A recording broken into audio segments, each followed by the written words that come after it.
안녕하세요. 얼마 전까지만 해도 미국이랑 중국 서로 막 100% 넘는 관세 매기면서 전 세계가 긴장했었잖아요. 네, 그랬었죠. 정말 분위기 안 좋았는데, 근데 스위스 제네바에서 열린 회담에서요. 정말 예상치 못한 결과가 나왔다고 합니다. 네, 저도 듣고 좀 놀랐습니다. 오늘은 바로 이 깜짝 놀랄 만한 미중 무역 회담 결과를 한번 깊이 파고 들어보겠습니다. 저희가 이제 여러 언론 보도랑 시장 분석 자료들을 좀 봤는데요. 네네. 그걸 토대로 이번 합의 핵심이 뭔지 또 그 의미는 뭐고 앞으로 이게 당신에게 어떤 영향을 줄지 좀 명쾌하게 짚어보려고 합니다. 자, 그럼 시작해볼까요? 네, 좋습니다. 지난 10일부터 이틀간이었죠. 제네바에서 정말 마라톤 회담을 벌였는데 여기서 양측이 관세를 확 낮추는 이거 정말 빅딜이라고 해야 하나요? 여기에 합의를 했어요. 네, 맞습니다. 그 수치를 보면 더 놀라운데요. 네, 어땠나요?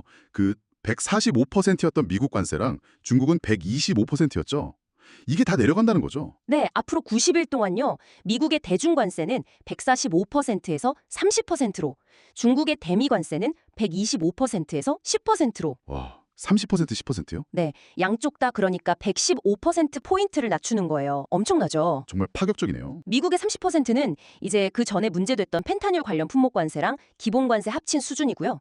중국도 거기에 맞춰서 10%를 적용하기로 한 거죠. 아, 그리고 또 중요한 게 중국이 그동안 희토류 수출 제한 같은 거 했잖아요. 네네, 비관세 장벽이요? 네, 그럼 비관세 보복 조치들도 철회하기로 했습니다. 이게 5월 14일부터 90일간 유효합니다. 여기가 진짜 궁금한 지점인데 아니 왜 이렇게 갑자기 극적인 합의가 나온 걸까요?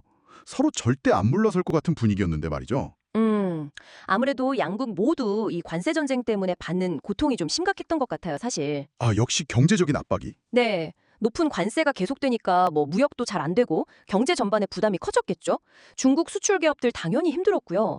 미국 경제도 사실 불확실성 때문에 계속 좀 위축되는 모습이었거든요. 맞아요. 예전에 LA에 있는 장난감 회사 대표 인터뷰 보니까 뭐 공급망 다 무너졌다고 그런 얘기도 있었고요. 결국에는 이게 현실적인 문제로 다가온 거군요. 그렇습니다. 양국 관리들 발언에서도 좀 그런 게 느껴져요. 그 허리펑 중국 부총리는 양국 생산자랑 소비자 기대에 부합한다. 뭐 이렇게 얘기했고 네. 베선트 미 재무장관도 양국 다 균형 잡힌 무역 원하고 디커플링 그러니까 경제를 완전히 분리하는 건 원치 않는다. 이렇게 말했거든요. 아, 결국엔 파국은 피하자. 뭐 이런 실리적인 선택이군요. 네, 등을 완전히 돌리기에는 서로 너무 얽혀 있고 그 비용이 크다는 걸 이제 인정한 셈이죠. 시장은 뭐 바로 반응했겠네요. 네, 즉각 반응했죠. 합의 소식 딱 나오자마자 미국 증시 선물 오르고 홍콩 항생 지수도 오르고 금융시장은 일단 크게 안도하는 모습이었어요. 그렇죠. 불확실성이 좀 거치니까. 분석가들은 특히 관세율이 예상보다 훨씬 낮아진 것에 좀 놀라는 분위기였어요. 원래 한 50%는 배지 않겠냐 이랬는데 아, 50% 예상했었군요. 네. 근데 뭐 30%, 10% 이러니까 뭐 장지웨이 이코노미스트는 시장의 긍정적인 뉴스다. 라보뱅크의 제임 폴리 전략가는 이제 좀 안도의 한숨을 쉴 수 있게 됐다. 이런 반응들이었죠. 일단 90일이라는 시간을 벌었다. 여기에 좀 의미를 두는 거군요. 네, 그렇죠. 일단 급한 불은 껐다. 딱 이 정도 느낌인 것 같아요. 하지만 이게 뭐랄까 완전한 해결은 아닌 거잖아요.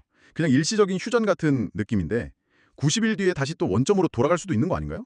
정확히 보셨습니다. 이게 최종 합의가 아니에요. 그냥 추가 협상을 하기 위한 시간을 딱 90일 번 거죠. 아, 90일? 네, 그 90일 동안 양측이 이제 최종 합의를 만들려고 다시 협상을 해야 합니다.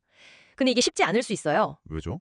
특히 미국이 되게 민감하게 보는 그 펜타닐 문제 같은 거요. 아직 해결 안 된 쟁점들이 꽤 남아있거든요. 하긴 그런 문제들이 있었죠. 그리고 예전에 트럼프 행정부 때 무역 분쟁 기억하시죠? 그때 1단계 합의하는 데만 18개월 걸렸어요. 와, 18개월이요? 네.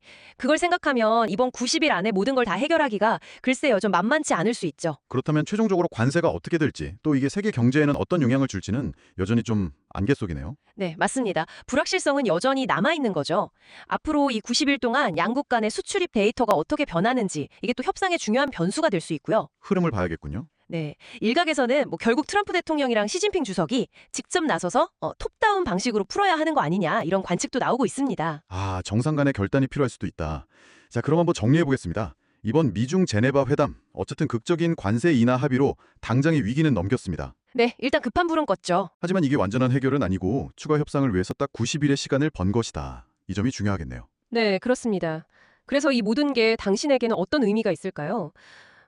결국 미중 관계가 어떻게 되느냐에 따라서 전 세계 공급망이나 물가, 또 당신의 투자나 사업 환경에도 직접적인 영향이 가거든요. 그렇죠. 다 연결되어 있으니까. 네.